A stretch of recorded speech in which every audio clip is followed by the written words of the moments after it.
আচ্ছা বলুন তো, অ্যাক্টিভ মিউচুয়াল ফান্ড এবং প্যাসিভ ফান্ডের মেন ডিফারেন্স কি? অ্যাক্টিভ মিউচুয়াল ফান্ডে আমার আপনার মতো মানুষ ফান্ডটিকে ম্যানেজ করে থাকে, যেখানে এএমসি কোম্পানিগুলো নির্দিষ্ট কিছু ফান্ড ম্যানেজারকে অ্যাপয়েন্ট করে থাকে তাদের কাস্টমারের টাকা ম্যানেজ করার জন্য। কিন্তু প্যাসিভ ফান্ডে এরকম হয় না। এখানে আমাদের টাকা ম্যানেজ করার জন্য কোনো মানুষ নয়, বরং কোম্পানিগুলোর উন্নত সফটওয়্যার কাজ করে থাকে, যেটি নির্দিষ্ট অ্যালগোরিদমের মাধ্যমে অটোমেটিক ফান্ড ম্যানেজ করে থাকে। এবার অবভিয়াসলি মানুষ এবং মেশিনে কিছু তো তফাৎ থাকবেই, নাকি? হ্যাঁ, এখানেও রয়েছে। সবথেকে বড় ডিফারেন্স হলো ইমোশন, যেটা মানুষের মধ্যে থাকলেও মেশিনের মধ্যে থাকে না। আর তাই মেশিন ফিয়ারলেস ডিসিশন নিতে পারে, যার ফল আমরা দেখতে পাচ্ছি রিসেন্ট পারফরমেন্সে, যেখানে অ্যাক্টিভ ফান্ডকে ক্রমশই বিট করে চলেছে প্যাসিভ ফান্ডগুলি। এই প্যাসিভ ফান্ড সাধারণত দু ধরনের হয়ে থাকে, ইটিএফ ও ইন্ডেক্স ফান্ড। এগুলি নিয়ে একটি তুলনামূলক আলোচনা করা হয়েছে অন্য আরেকটি ভিডিওতে, লিংক আই বাটনে দেওয়া আছে, চাইলে গিয়ে দেখে আসতে পারেন। তো চলুন, আজকের ভিডিওতে আমরা 4টি ইটিএফ নিয়ে আলোচনা করব। তার আগে বলি, আমাদের দেশে 6 রকমের ইটিএফ অ্যাভেলেবেল। কি কি? Index ETF, gold ETF, sector ETF, bond ETF, currency ETF and global index ETF. যার মধ্যে থেকে আমরা 4টি বেস্ট ইটিএফ এর কথা বলবো, যেগুলির প্রত্যেকটি আলাদা আলাদা ক্যাটাগরির। সর্বপ্রথম আসে ইন্ডেক্স ইটিএফ, যেটা ইটিএফ এর মধ্যে সবথেকে পপুলার ক্যাটাগরি। আর এই ক্যাটাগরির মধ্যে যে ইটিএফগুলো পড়ে, তার মধ্যে সবথেকে পপুলার ইটিএফ নিয়ে অন্য আরেকটি ভিডিওতে আমরা অলরেডি আলোচনা করেছি, যার লিংক আই বাটনে দেওয়া আছে। তো আর দেরি না করে যান চটপট গিয়ে দেখে আসুন ওই ভিডিও।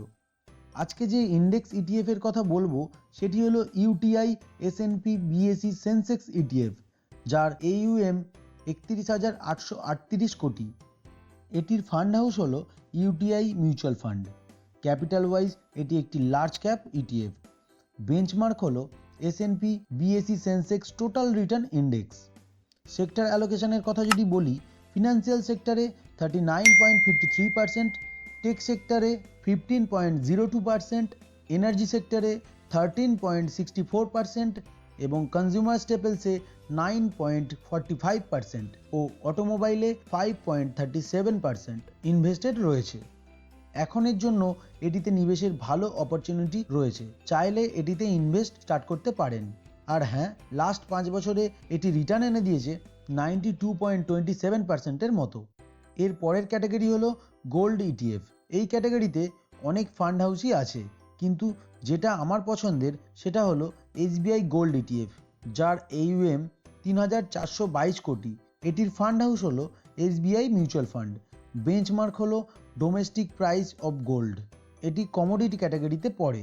বর্তমানে এটি খুব ভালো জায়গায় দাঁড়িয়ে আছে, চাইলে এটিতে ইনভেস্ট স্টার্ট করতে পারেন।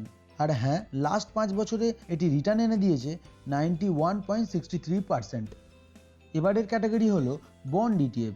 এই ক্যাটাগরিতে সবথেকে ফেমাস হলো Nipon India ETF long term guild. এর AUM 1,407 কোটির মতো।